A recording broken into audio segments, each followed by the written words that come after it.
Welcome to Alumni Live, the podcast. These are conversations with Grand Valley State University film and video graduates about the industry, the film video major, and alumni profiles. This episode is about writing for television, and I'm really excited to welcome Jeremy Howe and George Kitson from LA this afternoon. So welcome, Jeremy and George. Thank you. Hello. So I'm wondering if we could just take a moment and everyone just do a brief introduction into your background and kind of landing on what you're working on these days. So George, would you like to start? Sure. So George Kitson, I graduated from Grand Valley in 2004 and moved out to Los Angeles pretty soon after. I worked in production for a long time as a PA and eventually transitioned into a writer's assistant job and did that for a few seasons on Agents of S.H.I.E.L.D. and eventually was staffed as a writer and was a writer for 3 seasons on that show and went on to another show after that. And that's kind of where I am now. Great. And Jeremy, how about you? Similar, actually. I graduated in 2002, and actually my last credits were an internship at The Young and the Restless soap opera out here in January of 2002, and did that briefly, got stuck in the CBS mailroom for 3 years, but there met an executive who got me a PA job on a sitcom called Out of Practice, which was on CBS. And from there, became a writer's PA on another show called The Game, wrote a freelance episode there, and then that got canceled. Then just hopped around to some other shows, eventually becoming the writer's assistant on The Big Bang Theory, halfway through season 4. And then halfway through season 6, got promoted to staff writer and rode that out to the end of that series, which went 12 seasons. And then actually the last 2 seasons, I was doing both that show and Young Sheldon, which this kind of spin-off prequel of that. And that was then season 3 of Young Sheldon was there full time. And we're just literally today wrapping season 4 for that. So that's what I am doing. Awesome. Well, I feel like we're going to have a lot to dig into kind of the specifics of how you got to both of those places. So that's great. I'll do a brief introduction. I graduated in 2000 and promptly moved to Wilmington, North Carolina, which back in 2000 was the 3rd largest film hub after LA and New York, which is no longer true. And lived there about a year and a half before moving to LA for about a decade. And worked mostly in extras casting and as a grip, but also kind of was all over the place. So production assistant, art department, set lighting, before I moved back to Michigan about a decade ago. And so now I work as a writer, editor, and book coach and podcast host as well. So I have a writing podcast. So I'm excited to get a little bit more of a behind the scenes peek because writing was always an area I was interested in film and just really didn't know how to get into that area. So I'm excited about what you have to share today. And so before we get into those specifics, you guys mind talking a little bit about your time at Grand Valley and what you found valuable there? Sure. You want me to go first? Okay, sure. Yeah. So, I think the biggest things that I remember from Grand Valley that were really helpful was I worked on 2 of the summer film projects. And, it's not, a perfect representation of an actual Hollywood set, but it's, similar enough that you understand everyone has their defined roles and, you're all working towards a common goal and the hours were long. And you kind of it gave me some idea of what to expect when I first got out to LA.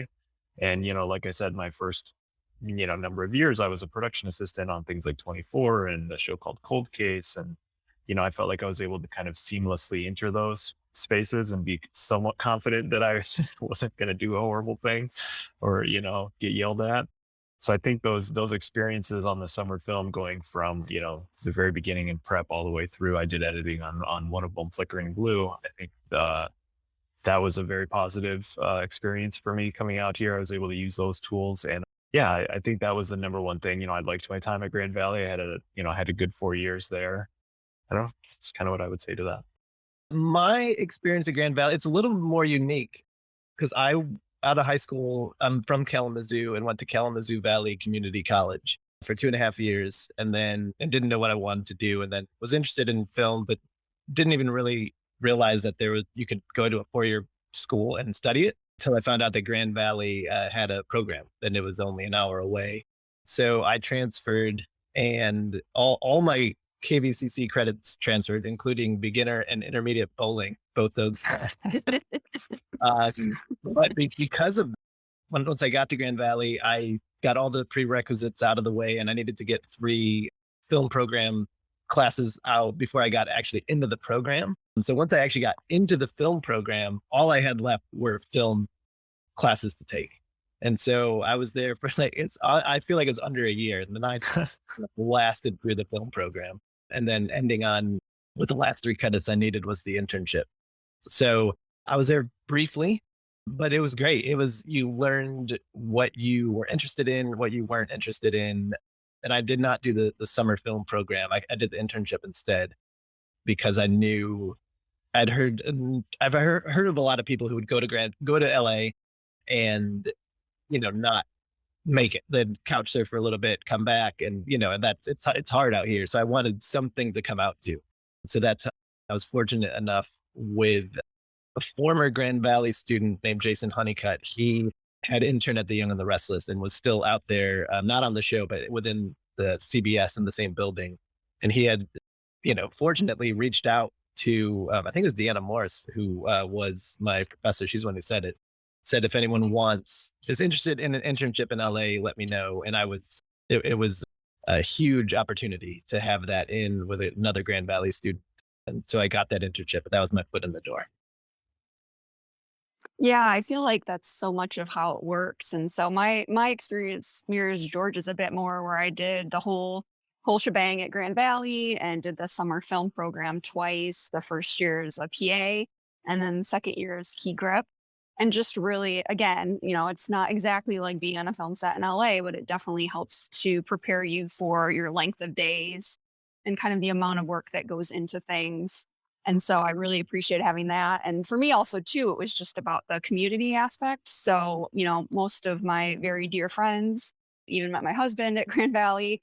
But just so many of us trickled out to LA. So for me, it was nice. We all kind of came out at different times, but it was nice to have other Grand Valley faces out there that kind of could help get me some work that were already working in the industry as well. And so that was really important for me.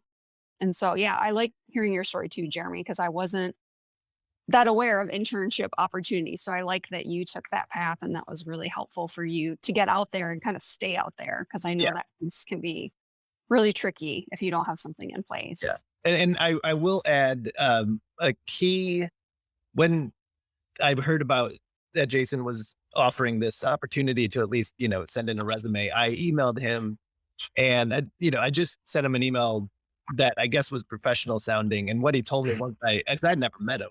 And once I finally met him out in LA, he had said that a lot of people emailed him like, "Hey bro, like hook me up." And he just deleted the email. He didn't respond. He didn't do, So advice to students: take every opportunity serious and treat it in a professional way, because you are, even an email, you are kind of it's a first blanket on the word, There you go. That's a great point. I have very similar feelings about that, because being someone who's been out here long enough, I'll get emails from people from time to time, current students, or people who've recently graduated, and even family friends. And the ones that stand out are the ones that take the time to write a nice email and follow through and ask good questions. Like, absolutely, you got to take advantage of, every minor opportunity and connection you can in the best way possible. Yeah, especially when it's not a face-to-face opportunity too, right? So the words you use matter, which I feel like is an important lesson to keep in mind from the get-go. So now that we have a sense of where everybody started, maybe Jeremy, you can kick us off in talking more specifically about your current project that you're working on and what your role is, and maybe a little bit about what your day-to-day looks like. Okay, sure. I'll focus a little bit on this year, because the COVID of it was very strange. But typically, I'm on Young Sheldon. This is season 4. We actually just recently got picked up for 3 more seasons, which is crazy. Very fortunate. My role, I'm a co-executive producer, which it's basically, I'm still a writer. If you're a staff writer, the order is staff writer, and George, you can help me out. Staff writer, story editor, executive story editor, co-producer, Yep. producer, supervising producer, co-executive producer, and then executive producer. Those are all writers. So if you watch a TV show and those titles are coming up, sometimes an editor is a co-EP or a producer, or if it says, produced by, that's usually the line producer. But generally all those titles are writers on the show. And you being, I got very lucky being on the Big Bang Theory, which it's kind of like Chutes and Ladders, where like I just got on the long ladder. So every year I just kept getting the bump. So I worked my way up to co-EP on Big Bang, and then that's the title I have now on Young Sheldon. But day to day, we start, the goal, we have to write scripts. So we obviously we do 22 a season. This year we did 18, and we start about a month and a half or 2 months before production. And the goal is to have about 5, or if you can get 6 scripts, that's amazing. But you need that buffer because production needs scripts. And if the worst part is when you're down to the wire and later in the season and you're just trying to stay ahead with the writing. But we start the season and we do it very unique. So Chuck Lorre created Big Bang, 2.5 Men, Young Sheldon, and many other shows. And at some point in his career, he decided to just have all the writers in a room writing every script together. So we break a story, which is, everyone pitches story ideas to the showrunner. Showrunner's like, okay, I like that one. Let's talk more about that. So you break it out into scenes, and then you typically, other shows, which I'm assuming would be George's experience, would be once you have kind of an outline, a writer will go write the script, and the writer might actually even write the outline and then come back. And then as a group, you would rewrite it together. But we skip all that. We break the story, have kind of an outline, and then it's fade in. Okay, we know the first shot is in, the first scene's going to be in the living room. Okay, who's all there? We know the characters are going to be there, but where are they sitting? Are they sitting on the couch? And like we literally, that's the action line, and then who speaks first? And then we literally go through the script line by line together. And then we finish a script, and then we do it again, and we do it 22 more times throughout the year. And then once production starts, it gets a little trickier because the showrunner's time is split between, being on set and in the writer's room. But, within 8 or 9 months, we write 22 episodes and shoot them. And it's we're all tired by the end. So So Jeremy, not knowing, I mean, I haven't been in the writer's room for a TV show before. So it sounds like the process you guys use is very collaborative, which sounds like maybe isn't always true for all TV writing. But in terms of once you guys finish scripts, are you guys just always working on next scripts, or are there writers that then go to set as things are being filmed, if things need to be changed, or how does that part of production work? Right. So typically, yes. On other shows, the way we work, our showrunner is really hands-on on everything. So we have a writer's room in our office building. And then we actually have 2 stages where we also have little green rooms that we have turned into writers' rooms. So we do most of our writing on Young Sheldon. This was not the case on Big Bang Theory because a multicam format with a live audience is very different from a single camera. Because single camera, you're basically making a movie every week. In multicam, you're putting on a play. So there's 2 very, very different beasts. But on Young Sheldon, we are on the stage with our showrunner, and we're watching the feed on one monitor. So we're watching the takes, and then we go back to writing on another monitor. And so that's how we operate. But typically, every show operates different. Every showrunner operates in their own way on whatever works best for them. And some hate going to set and send writers. Usually the writer of the script would go to set and cover it just to keep an eye on it. Sometimes they have a designated writer who will go to set and be there the whole time. And some showrunners are only on set and have other people run the rest. So it's different every show, but it's just a constant. You're constantly, the showrunner himself and herself, they're thinking of probably 5 episodes during a day. They're either in pre-production on one, a script that's finished, the script you're shooting, the script you're writing, and then you're editing a script that's already shot. And, and there's probably one more percolating in there also. So like it's just a constantly moving machine where it's a lot. It sounds like a lot, a lot to juggle. Yeah. And so, George, maybe you can speak to your current work and, especially maybe how it's varied a bit from Jeremy's too, or if there are some similarities there. Yeah. So, the bulk of my writing work was on Agents of S.H.I.E.L.D., but I've, been in a couple rooms, and yeah, they sound very different from what Jeremy's describing. I mean, I think the ultimate function of it is the same, where you're breaking story and, breaking the season and coming up with the different episodes. But then I would say where it differs in my experience was we did not, in the rooms I've been in, we have not written them collaboratively. It's been, you get to a point in the first day or so of breaking the episode where it's your episode, and then you're kind of leading the discussions, and you're the one that stands up and kind of puts those ideas up on the whiteboard. This would be obviously pre-COVID when we were all in a room together. And, like on Agents of S.H.I.E.L.D., we would get a very detailed outline up on that board. It would start very, very brief, kind of story ideas, and they would get more and more firmed up as we went, to the point where before I went off to write an episode, I would have every scene in some version up on the board, and there's a nice picture of it. It would look like that. We called that a brick by brick, which I think is, again, kind of unique to my bosses on Agents of S.H.I.E.L.D.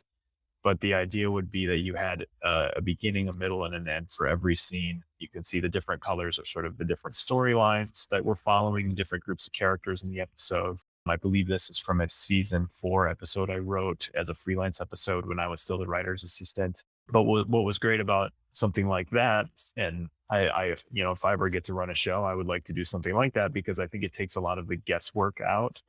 So the last thing you would do before you would go off to write would be you would stand up there and you would pitch that whole episode out to the entire writer's room and the showrunners, and you pause at the end of every act, and they give you, detailed notes and feedback.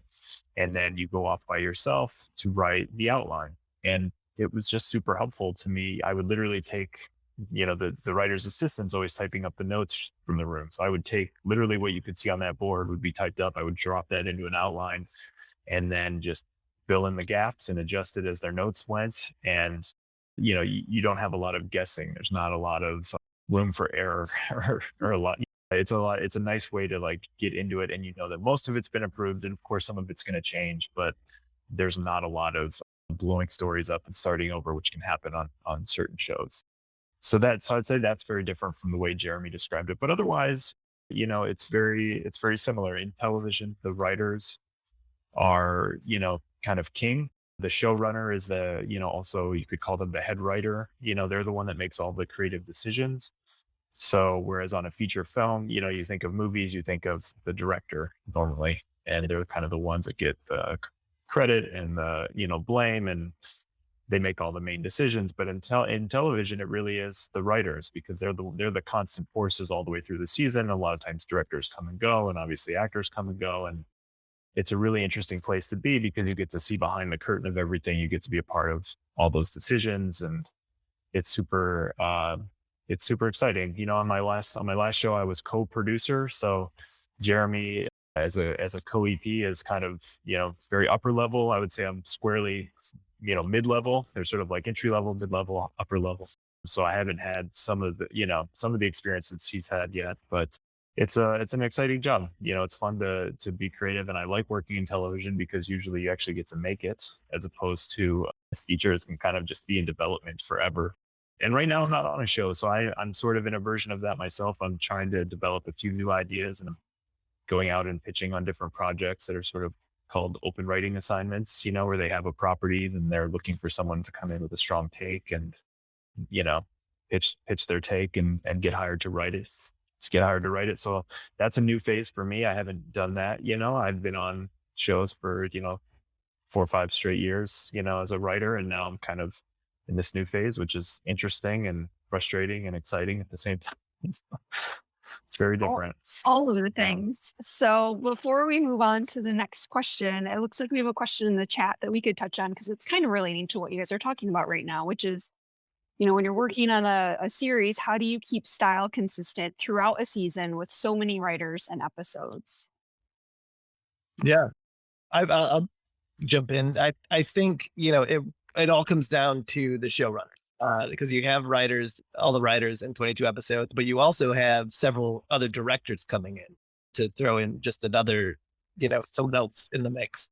And it does just come down to the showrunner setting the tone of what the show is, and what the show looks like. And it is, I know one of our directors likes coming to Young Sheldon because you can do, we have a tone, but we can kind of mix it up. We can do fantasy, we can do like a fantasy sequence or a dream sequence, which we don't do all the time, but we do it. And it's lit a little more pretty, I guess you could say. So you can kind of have fun with the camera and the lighting and stuff. And then that director also worked on other shows where it's very rigid, where there's a look of the show and you just do it, kind of what the showrunner wants. But it does really come down to the showrunner keeping the consistency and the tone, and and also the actors they know their characters very well, especially now we're deep into the season, so that kind of keeps it consistent also. Yeah, it's definitely everything Jeremy's saying. It's the the showrunner, like I said, being a part of every decision that's made. Every script, even if I go off and write an episode by myself, eventually they give you notes or whatever, and you give it back to them, and they're always going to do their pass too at the end. Right before it goes out. That's at least been my experience, where they're going to do one final pass. So there's going to be little things that are just specific, literally to that person, that are just going to make their way into it. Little style choices or turns of phrase or whatever. That I think it really is that more than anything. It's that consistency of leadership, and sometimes showrunners change, but hopefully by that point, the show sort of can stand on its own. It has its own tone that everyone's used to. The actors, like Jeremy said, are very familiar with who they are playing. And if the writer's room in general has any consistency, that becomes like an institutional, just like brain trust. On Agents of S.H.I.E.L.D., I was there as an assistant to begin with, but as a writer for the back half of the series, I was there the whole time. So I remembered everything. I could remember like, oh yeah, in season 2, we had that notes call and they didn't like, etc. Let's not do that or whatever it was. And so like, you just sort of build this like institutionalized knowledge base that can be really helpful. It's kind of everyone working together, I guess, is the, best way to say it. Well, great. Thank you for that question, Randy. So now let's move on to the next question. So given your current role where you're working today, what would you say you enjoy most about your work, and what do you find the most challenging? For I enjoy, so like I kind of talked about the difference between the multicam and single camera, but I really enjoy the single camera being here on Young Sheldon. Writing is fun. I also have been able to go in the editing room and help out with the post production and just kind of help with that. And I really like, excuse me, being on set also, because that's where it's being made, where a joke or a line or you kind of get it how you want it to be, how you heard it when you wrote it. And again, like that still falls on the showrunner, but you can also be helpful on that. Or if something's not working, you can pitch another joke or whatever. And actually this season I was able to direct an episode too, which is really fun. Tons of work and super stressful, but really good experience. So, the writing allowed me to get to that point. But yeah, and it's also just fun to be in a room with other, really great writers who are super funny, and, spend the day just trying to come up with funny stuff and, and good stuff. And it's a fun collaboration. Yeah, my favorite part, like I said, I'm not on a show at this moment, but my favorite part kind of the job is the writer's room. Just, in a normal pre-COVID era, you'd be in that room for, 8 to 10 hours a day with the same group of people. And if you like those people, it's awesome. Because, they're all also like very smart, interesting, funny, creative people who've all led very different lives. And, you start with literally a blank whiteboard at the beginning of a season and at the beginning of an episode. And by the end of, those weeks or several months, like you can look back and be like, how did we do all of that? I don't even remember doing half of it. It was so much work, but it was so exciting to like just turn nothing in the blue sky phase, just, into like a whole interesting storyline that took place over several episodes. Like I don't know, I still get a thrill out of that. And it's very exciting. And so it sounds like we have a few questions coming in the chat. So I'll ask the next one. How long does it take to write an entire season? For us doing 22 episodes, and on the Big Bang Theory, we did 24. It was between 9 and 10 months to get it done. Yeah, that was similar. Yeah, on Shield, it was very similar. We would start in early June and go till early April, I think. It was like 10 months, 22 episodes. And then the later seasons, we did 13, but they were kind of back to back. So it just became like one giant season. So it's hard to even say. But yeah, that sounds about right.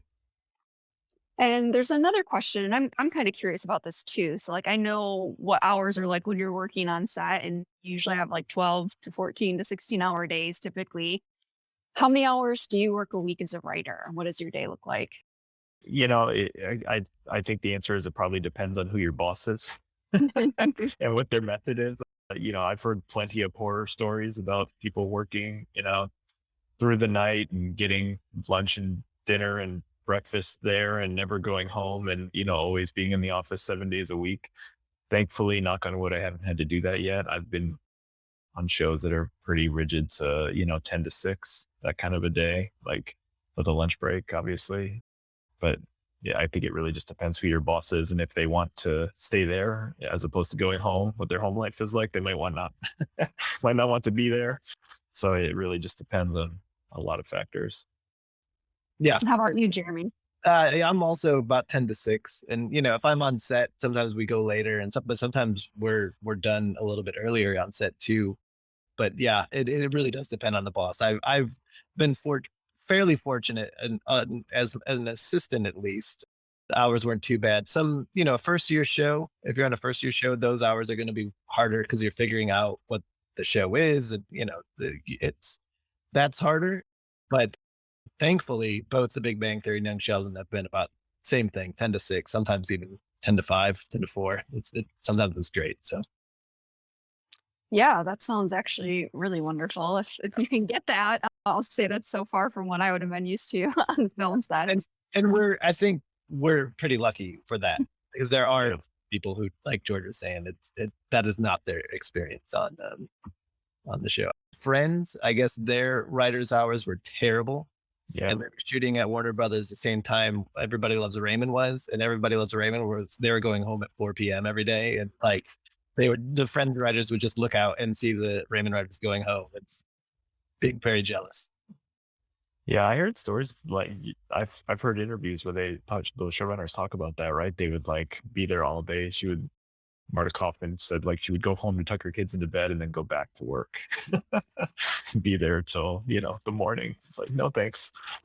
Well, that's nice because it sounds like there's a potential for a work-life balance, which is not always the case in some roles in film. So I like the sound of that. So you both talked about interfacing with the showrunner quite a bit. Are there other parts of the crew that you interface with, that you collaborate with at all? Can you speak to that? Yeah, I mean, at some point in the process, if you're going to be producing your own episode, you'll interact with everyone, and that's been my experience. When it's an episode that I've written, I've been in all the production meetings, which is the 8 days before you start shooting an episode, you have a different meeting with each department, props or wardrobe or special effects. And so it's you and your boss, the showrunner, it's the director, maybe the line producer, with whoever this department head is. And so you're interacting very closely with all of these people, and hopefully in a good environment, it's a very collaborative experience where they can say, look, we have this, but this might be too expensive. What if we did this? There's this constant back and forth and sort of troubleshooting where you're trying to solve problems ahead of time. And then again, in my experience, being on set for the entire shoot and sitting right there at Video Village with the director and the actors and whoever else, has a question or a concern. Like, you're just constantly all day long in the middle of the whole process, trying to stay ahead of any potential issues, help fix any problems, make sure you're getting exactly what your boss wanted. So in a good experience, which has been mine, you're kind of interacting with everyone at some point in the process.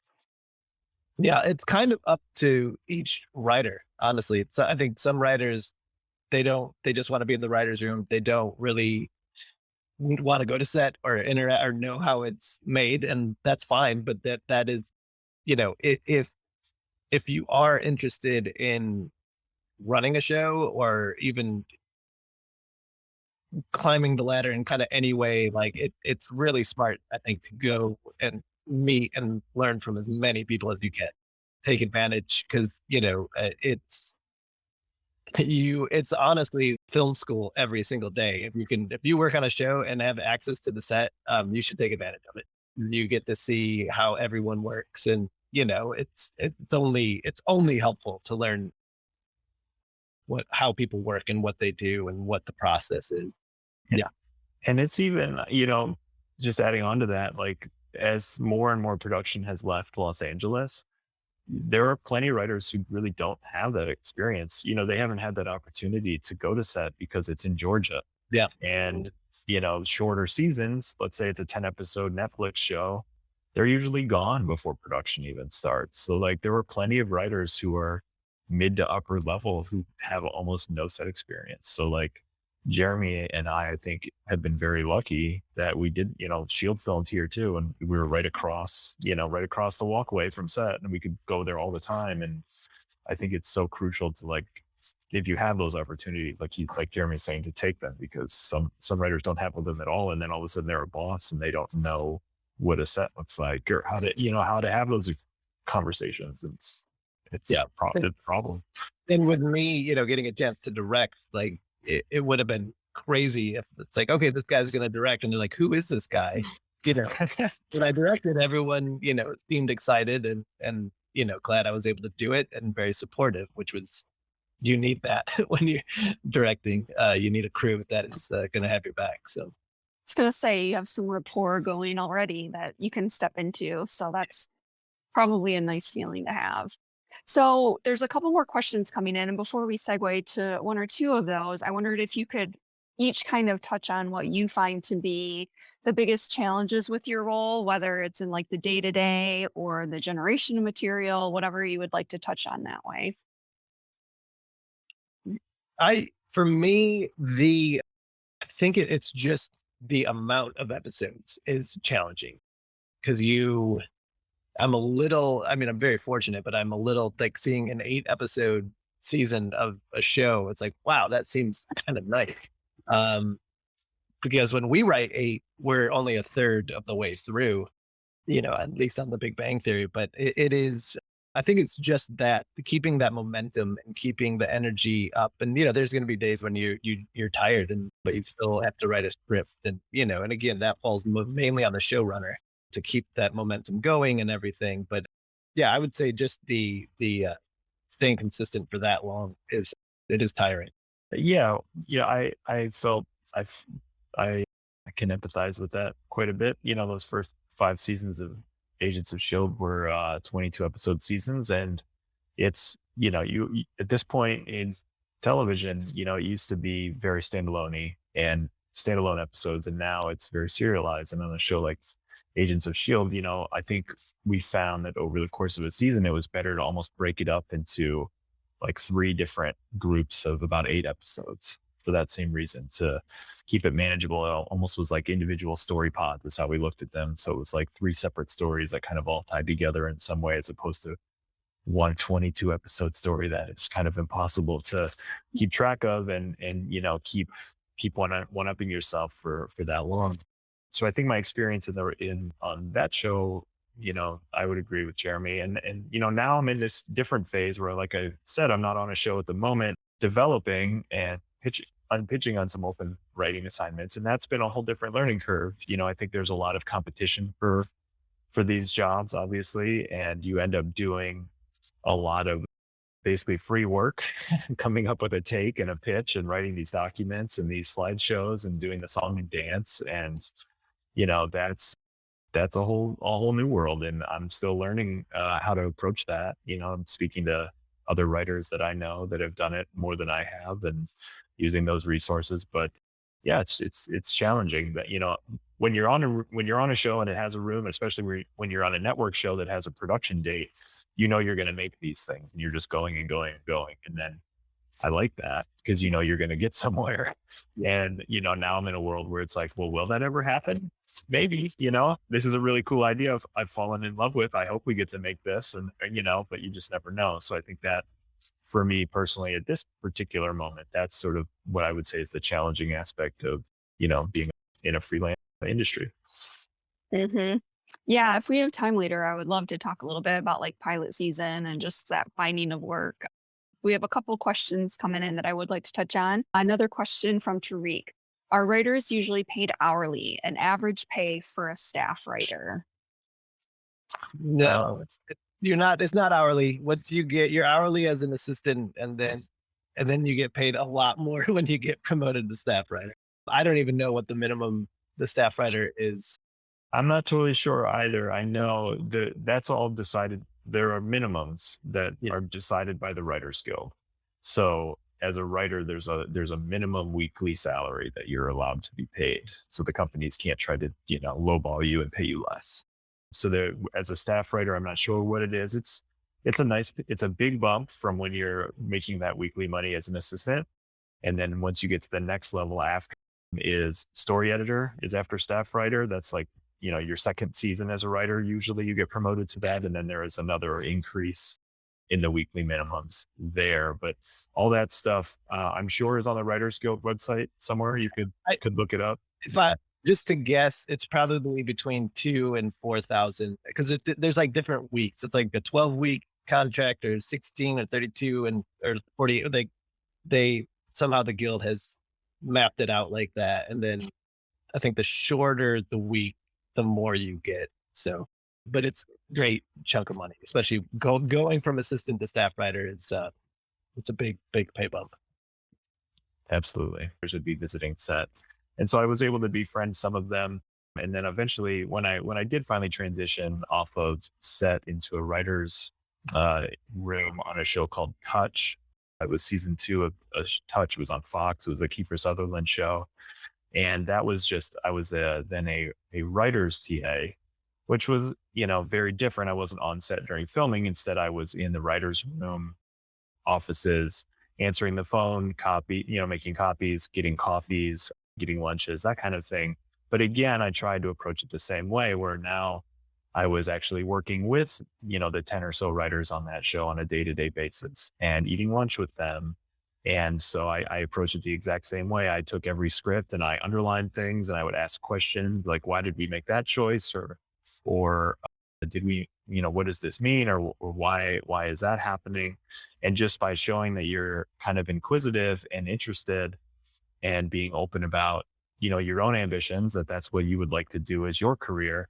I think people can tell when you're doing a good job and you're engaged and then they want to help you along your journey. So, with that one experience as a writer's PA on that show Touch, one of those writers, her name's Karen Usher. She was at that time writing a pilot for Fox and they greenlit the pilot. So at the end of the season, the exact same day, my last day on the season, she called me and said, "Hey, I just got my pilot picked up. Do you want to come be my assistant?" So then I was, basically working with her on a pilot, which I had never done before, and that was the next several months. And then that led almost right away into Agents of S.H.I.E.L.D. And I think it's just so important at every step of the way to do a really good job, ask questions, show that you're interested and engaged and can be, useful. Number one, you have to do your job really well.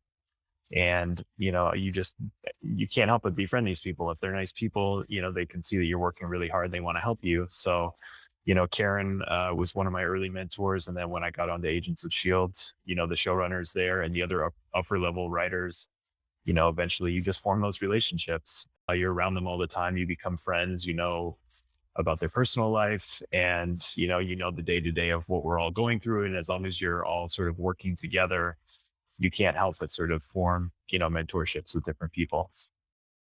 Yeah, I love that. And the whole idea of kind of helping people up along behind you too. So I'm happy that you touched on kind of like that mentor role as well. And how about you, Jeremy? Yeah, I mean, honestly, again, similar. I will just add on top of working hard and being inquisitive, just being nice. Being Yeah. nice goes a long way, and because people will want to keep working with you, and it's the same thing. So I was a PA on one show, and then a friend, unrelated, got me a writer's PA job on the show called Game, and rose the ranks. But and told everyone knew I wanted to be a writer. So when a writer's assistant job opened up in season 2 of that, I was able to get into that room because they liked me, and I got fortunate. I mean, one of the assistants threw us back out. So for a week, I got thrown in the writer's assistant job in the room as a PA. So literally getting thrown in. And then the next season when that same writer got promoted, they let me be the assistant. It was a pretty smooth transition. And then I got on another show because the first show I was on was a writer who was really nice, and he liked me. I liked him. He had a pilot, and so I worked with him very easily. And it's just once you start meeting people and meeting writers, it is it's I haven't used a resume in probably 15 years because it's all relationship. It's all people you know. And when I was actually out of work for a year and needed a job.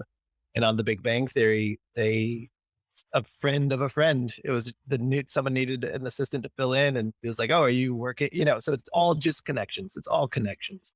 And I will say it's different in TV because the writers hire writers, the showrunners hire writers. So unlike film, where it's studios and producers hiring the writers. So if you get to know, like, a relationship with a showrunner is probably the most valuable relationship you could have if you want to be a writer, because they do the hiring. And I will, if you can, it's a hard job to get, but the writer's assistant job is invaluable in learning how to write, because your job is you're typing the script, you're taking the notes, but you're also in a room with 10 other writers, or 10 writers, professional, really good at their job, and you're seeing how they make TV, and you can't help but soak it in. So that was a huge experience for me, being on The Big Bang Theory for 2 years as an assistant. Because they operated in such a different way, I had 2 years to absorb that and to see how they worked and kind of start to pitch jokes. And so by the time I became a staff writer, it was a very smooth transition, both for me, but also for everyone else, because I was already in that room for 2 years. So, yeah. It's so much about connections, which is something I try to really let students know. And I'm also glad because it sounds like really basic advice, the whole idea of being nice to people.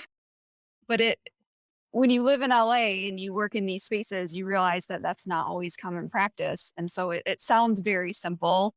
But I remember as a casting assistant talking to people on the phone, and I don't know how many times people would say, "You're the nicest casting assistant I've ever talked to because you're taking the time to answer my questions." And I thought, it's a bit of a basic request of my job, but not everyone takes the time to be nice. And so I feel like that does truly stand out in LA, especially, and people notice that. We're taking a short break to tell you about the Dirk Koning Memorial Film and Video Scholarship. Here's Gretchen Vintage remembering Dirk Koning. The Koning Scholarship enables students to get that kind of an education, to be a good filmmaker, to be able to express their voice, and to continue Dirk's dream. For more information and to donate to the scholarship, visit the link in the description. Now back to the show. I'll go first, I guess. I think I get asked that question a lot, right? By people that would like to be writers, and especially people from Michigan or other places that this LA things just seems so vague and mysterious to. I think the number one thing, and people always said this to me, is like, you have to be writing. If you want to write, you have to write, which is okay. That sounds confusing and like a catch-22. But the truth of that is, you have to have at least one really, really good script. If you want to become a writer, someone's going to want to read you. And if it's not very good, they're probably not going to want to hire you, regardless of whether or not they like you or you're nice or anything else. So I think it's important to, pick sort of what you'd like to do. If you want to write comedies, write a comedy, or drama, write a drama. But, now what's so exciting is you can find examples from almost any show or movie. You can find the scripts online. And I encourage people to, pick the thing that they love the most, that's what they want to write. And, find the script and read it a couple times, see what works, watch the movie or show again, see how certain moments on the page translated to the screen. Like really break it down and study it and do your best to figure out what makes certain things work and really put in your own work. It takes a lot of time. It takes a lot of revisions. Your first draft of anything is not going to be the thing that's going to get you hired. It's going to take you many drafts and probably many scripts to really figure out how to do this thing. It's tricky. So I think craft wise, you just always have to be reading and writing and rewriting. I always recommend there's a lot of writers podcasts. There's one called Script Notes. There's one called the Writers Panel. These are like invaluable free resources where you can hear actual writers answering questions and talking about their process and how they broke in. Those are very good resources, even from Michigan, that you can be working on all the time. And when you come out to LA, it's really just a matter of finding your people. It's finding other people that are trying to break in and, maybe form a writers group, try and get an internship, just do anything and anything at all you can possibly think of. Reach out to any alumni of Grand Valley that you can, or any random friend of a friend of a friend, and just do your best to be kind to everyone, put out there what you want and just stay focused on it. It's very easy to get distracted or busy doing other things and not, end up where you want to be. I'm glad you went first because I don't really have any, Fair. other than, I like eventually you will need to move either to LA or, things are shooting in Atlanta. I love it. Even those things are usually written in Los Angeles, and it's different for everyone how they become a writer. But I do think even, that the two people on this panel who went to Grand Valley, like the path was almost identical. Assistant to writers, assistant to staff writer. I think that is the most common. But even though our journey to get those jobs were different, then if you move out, it will be different for you too. But, I think you kind of need to be here and you need patience. I don't know how long it took you, George, to get your first writing job, but I was out here 11 years. So it is not going to happen overnight, but you do need patience and, and it's also, I will say, it is important to know, and you might not know until it happens, but like the writing job is not going to fulfill everything. It's a dream job and you get it, but it is important to have a life and to know that this is not going to, satisfy everything. And, I was lucky enough when I got promoted, I was, I think 33, and my grandpa had just passed away and he was 94. And so I was like, okay, this is a big deal to be a writer on The Big Bang Theory, but like, I might live another 61 years. So like, this can't be everything. But, obviously chase it and do it, but have a balanced life also. Yeah, that's great advice, Jeremy. Yeah, mine, we're so eerily similar. Mine, I had written a couple freelance episodes, but my full-time staff writer job was 12 years. Okay. Since I'd moved to LA. So very similar. Right. Well, I appreciate you both touching on that too, because I know sometimes there's this perception that things can happen so quickly, but it is so much about being there, soaking in the knowledge, waiting for the opportunity, showing that you're willing to work hard, and those things don't necessarily all happen overnight. And so I appreciate getting the timeline of it too, because it really helps to give students, especially, kind of like a frame of reference for what that might look like. So we're just about out of time. I'm really happy both of you could join me. I feel like I have about 100 more questions I could ask both of you. So I don't know, maybe we can do this again sometime, but I'm wondering if either of you have any final thoughts before we wrap. Jeremy? Touch on it. I think it's easy to see people who are further along than you. But like in my experience, I feel like I was always I was good enough for the job I was at the time. So like when I was good enough to be an assistant, I had enough assistant experience to, when I got to the Big Bang Theory, last on the Big Bang Theory, because it was a tricky room as an assistant to be in. But because I had some experience, I was able to last. And then when I got promoted to staff writer, I was good enough to be a staff writer. And then as everything kind of came along, and I don't know if I was good enough as a director, but I happened. But it couldn't have happened sooner. I needed to like be on the show for that long and to kind of, be prepared for that moment. And so, and I'm still just like, I don't think I'm ready to run a show, but like maybe one day I will be, just, gaining that experience. So that popped into my head when you were talking. So I don't know if those are good final statements, but that just popped into my head. No, that's great. I love that. George, any final words before we say goodbye? Yeah, I mean, all that makes a lot of sense. I think I said this before, but from the very beginning, I tried to just absorb as much information and knowledge and experience from other people as I could along the way. And I still am, doing that even now. I think that's all really helpful. And yeah, it's very easy to read a press release for someone who just sold a script for $1 million and they're 24 years old and get very frustrated, especially for me now as like someone in my late 30s, even you see things like that and you're like, what the heck, why so fast? What happened? But the reality is, look at Jeremy and I, it took us 11 and 12 years to become full-time writers, and even now, I'm between shows and I'm chasing the next one. You're always, it's a job and a life where you're always kind of working hard and chasing what's next. It's very rare that, where you're going to be working a year or 2 years down the line. So it's definitely a job that's awesome and rewarding and everything you want it to be. But, it is a lot of work and you have to be ready to kind of put in the time and effort to make that happen. Well, great. Thank you both for joining us today and best wishes on current and next projects. Thank you. Thank you. Nice talking to you guys. Yeah. Thank you for joining us for this episode of Alumni Live, the podcast. Subscribe to our podcast to hear more from our alumni across the industry. Check out Alumni Live on Facebook, Instagram, and YouTube for more conversations and networking. Let us know what topics you want to hear our alumni talk about. The Grand Valley State University Film and Video Alumni Network is here for you, and we're glad you're here. Thank you for listening.